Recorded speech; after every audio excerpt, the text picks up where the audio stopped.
हिंदू हमेशा भाईचारा भाईचारा करता जाता है और चारा बन बन करके हिंदुस्तान से खत्म हो रहा है। महात्मा गांधी जी के सामने ही नेहरू जी को प्रधानमंत्री बनाया गया, जबकि वोटिंग हुई थी सरदार पटेल के लिए। अवधपुरी से बाबर मिट गया, अब औरंगजेब की बारी है। हिंदू राष्ट्र की करो तैयारी, भगवा सब पर भारी है। वक्फ बोर्ड सिर्फ जमीन हड़पने के अलावा कोई दूसरा काम है तो बताइए। कि मैं इस संविधान को तब तक नहीं मानूंगा जब तक प्रत्येक मुसलमान पाकिस्तानी जाएगा और प्रत्येक हिंदू यहाँ नहीं आएगा। 1947 में जिस वक्त के पास 30,000 एकड़ जमीन थी, आज वर्तमान में 9,74,000 एकड़ जमीन कहाँ से आ गई सर?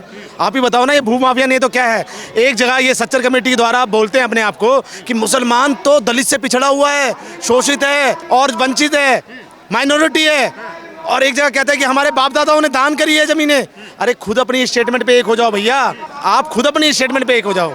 सरकार की मजबूरी है कि वो अभी अमेंडमेंट में जारी है, हो सकता है अमेंडमेंट हो जाए सही से, उसके बाद इसको ख़त्म भी करा जाएगा। क्योंकि देखिए, जिस वक्फ बोर्ड में मोटे मोटे पिछवाड़े वाले नेता ओवैसी जी, राहुल खान जी और आपका लालू खान जी और ममता बेगम जी मिली हुई जो चीज़ें हैं, ये कहीं ना तो कहीं अपना सांप की तरह फन मार के बैठे हुए हैं और मोटी मोटी कमाइयाँ वहाँ से कमा रहे हैं। आप देखिए ना, आज सलमान खान भी हिंदू का इतना वर्चस्व हो गया है कि सलमान खान भी श्री रामचंद्र की जो है घड़ी पहन रहा है। मैं यही कहना चाहता हूँ सनातनियों से, आप एकता दिखाओ, वो भी जय श्री राम बोलेगा, क्योंकि ये सनातन की धरती है।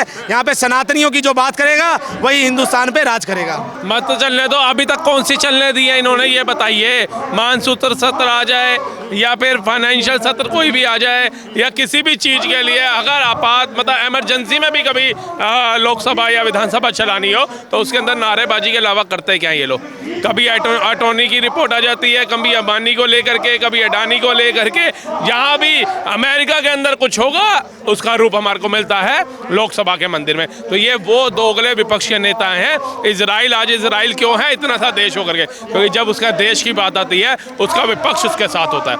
अमेरिका ने 104 भारतीय नागरिकों को भेजा, क्यों भेज पाया? क्योंकि उसका विपक्ष उसके साथ था। लेकिन भारत के अंदर जब CA/NRC के तहत दोगलों को बाहर भगाने की बात होती है, घुसपैठियों को बाहर भगाने की बात होती है, तब हमारे विपक्ष के नेता शाहीन बाग बनाते हैं, उसमें बिरयानी बटाने का काम करते हैं। क्यों जा नहीं रहे क्या? आप बताइए। अभी जिस हमारे मंदिर के अंदर मांस डाला गया था उसमें कौन था? मुसलमान को नहीं जोड़ा हुआ था क्या? कैसे जोड़ा हुआ था आप बताइए? हिंदू हमेशा भाईचारा भाईचारा करता जाता है और चारा बन बन करके हिंदुस्तान से खत्म हो रहा है। अब वक्फ बोर्ड को खत्म करने की मांग जो हमारे संतों द्वारा, सनातनियों द्वारा उठाई जा रही है, वो क्यों? क्योंकि जो दौर हमारे बुजुर्गों ने देखा बंटवारे के वक्त, वो हमें अपनी पीढ़ियों को नहीं दिखाना। हमारे अंदर जब भी कोई शुभ काम होता है ना तो यज्ञ किया जाता है, यज्ञ में आहुतियां डाली जाती है। कहते हैं ओम भूर्भुवः स्वः तस्य वितुर्वरेण्यं भर्गो देवस्य धीमहि धियो यो न प्रचोदयात्। अब वक्फ बोर्ड भी स्वाहा, एक आहुति वक्फ बोर्ड स्वाहा की भी डालेंगे कि इसको भी खत्म करो, देश से नासूर हटाओ। ना वो अस्पताल खोलने लायक है, ना विश्वविद्यालय खोलने लायक है, ना कोई अच्छी संस्था खोलने लायक है जो देश हित में हो। लेकिन वही सनातन बोर्ड ना होने के बाद भी हमारे मंदिर कैंसर अस्पताल चलाते दिख जाएंगे आपको, सरकारी प्राइवेट संस्थाएं चलाते दिख जाएंगे आपको, स्कूल खोलते दिख जाएंगे, गुरुकुल खोलते दिख जाएंगे, हर एक सामाजिक सेवक वाले काम करते दिख जाएंगे। लेकिन वक्फ बोर्ड सिर्फ जमीन हड़पने के अलावा कोई दूसरा काम है तो बताइए।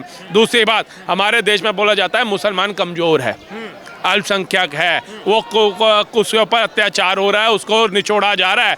जो मुसलमान दूसरी तरफ दावा करता है मैंने 9,30,000 एकड़ जमीन वक्फ को दान कर दी, जो 9 लाख एकड़ जमीन दान कर सकता है वो काहे का गरीब हुआ? पहले बताइए। काहे का दबला कुचला हुआ लोगों को बेवकूफ़ बनाने का काम होता है। उसके बाद जब CA/NRC का कानून आता है तो इनके पास पेपर नहीं होते। कहते हैं 30 साल हो गए अब्बा को मरे, 30 साल हो गए अब्बा के अब्बा को मरे, पेपर कहाँ से लाएंगे? लेकिन वो मुगल की औलादों के पेपर जो वक्त कर गए वो अभी तक इनके पास हैं।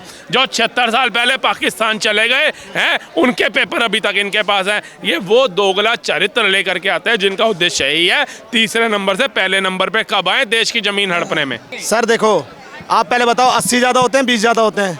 भाई 80 करोड़ तो हिंदू है ना, और आज कहीं ना तो कहीं हिंदुओं को भी लग रहा है ना कि भाई हमारे साथ गलत हुआ है। आज 20 करोड़ ये उतरेंगे तो 80 करोड़ हम भी उतरेंगे सर जमीनों पे, सड़कों पे।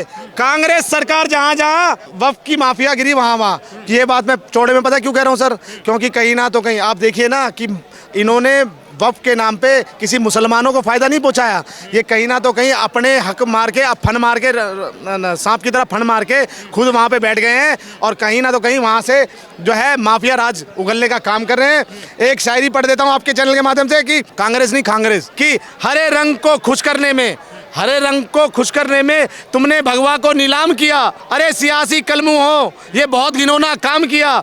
खत्म करनी तुम्हारी नौटंकी है, भगवा मेरी शान है, भगवा मेरी जान है। ये भगवागिरी, ये भगवा, ये संतों की महानगरी है सर। यहाँ पे कोई ऐसा काला और भूमाफिया कानून नहीं चलेगा। पाकिस्तान, मुसलमानों को पाकिस्तान दे दिया गया था बंटवारे के समय, तो यहाँ पे उनका कोई हक नहीं बनता सर। ये खत्म होना चाहिए, ये भूमाफिया राज खत्म होना चाहिए। तो फिर बंटवारा क्यों किया महात्मा गांधी ने, बताइए। उस समय कुंभकर्ण की निंद्रा में सो रहे थे महात्मा गांधी जब बंटवारे की रेखा खींची जा रही थी, जब 10 लाख से ज्यादा हिंदुओं की गर्दनें काट दी गई थी, ट्रेनें भरी हुई आ रही थी, तब महात्मा गांधी सो रहे थे क्या?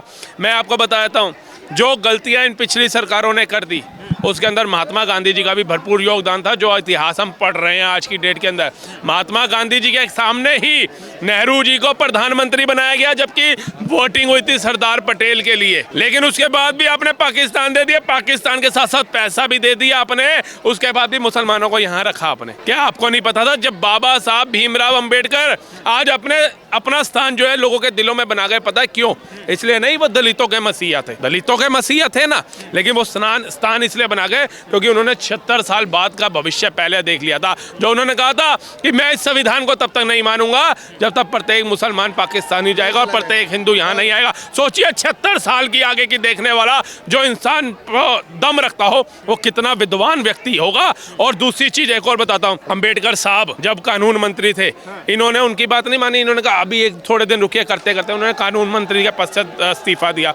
उसके बाद सांसद का इलेक्शन लड़ा कि मैं अपने निर्दलीय होकर के आवाज उठाऊंगा। इन्होंने 2 बार नेहरू जी उनके विपक्ष में खड़े हुए। क्यों? ताकि देश का माहौल कैसे खराब किया जाए, ताकि देश में आपकी आने वाली पीढ़ियां हैं वो हिंदू मुस्लिम के नाम पे कैसे वोट बटोरेंगी। देश का सर्वनाश करने वाली अगर कोई सरकार है तो वो कांग्रेस है, कांग्रेस। अवधपुरी से बाबर मिट गया, अब औरंगजेब की बारी है और हिंदू राष्ट्र की करो तैयारी, हिंदू राष्ट्र की करो तैयारी, भगवा सब पर भारी है। और अगर हिंदू राष्ट्र करना, हिंदू राष्ट्र की मांग करना और हिंदुओं के हित की बात करना, अगर वो समाज में जहर घोलना है तो मैं जहर का व्यापारी हूँ, मैं जहर का व्यापारी हूँ। अगर ये कहते हैं, अगर हम अपने सनातनी भाइयों की हक की बात करते हैं तो ये कहते हैं अरे ये तो जहर घोल रहे हैं। तो भैया अगर वो जहर हम घोल रहे हैं तो मैं जहर का व्यापारी हूँ भैया। आप जो हिंदू की बात करेगा, आप कुछ नहीं होने वाला। ये वही लोग हैं जो कहते थे कि कश्मीर से 370 हट गया तो भैया खून की नदियाँ बह जाएगी, लोग बाग मर जाएंगे, ऐसा हो जाएगा, दंगे हो जाएंगे। इनसे एक चींटी नहीं मरी। क्यों? क्योंकि ये मोदी की सरकार है। यहाँ पे एक भी भ्रष्टाचारी छोड़ा नहीं जाएगा, सबको पेला जाएगा, ठेला जाएगा और रेला जाएगा।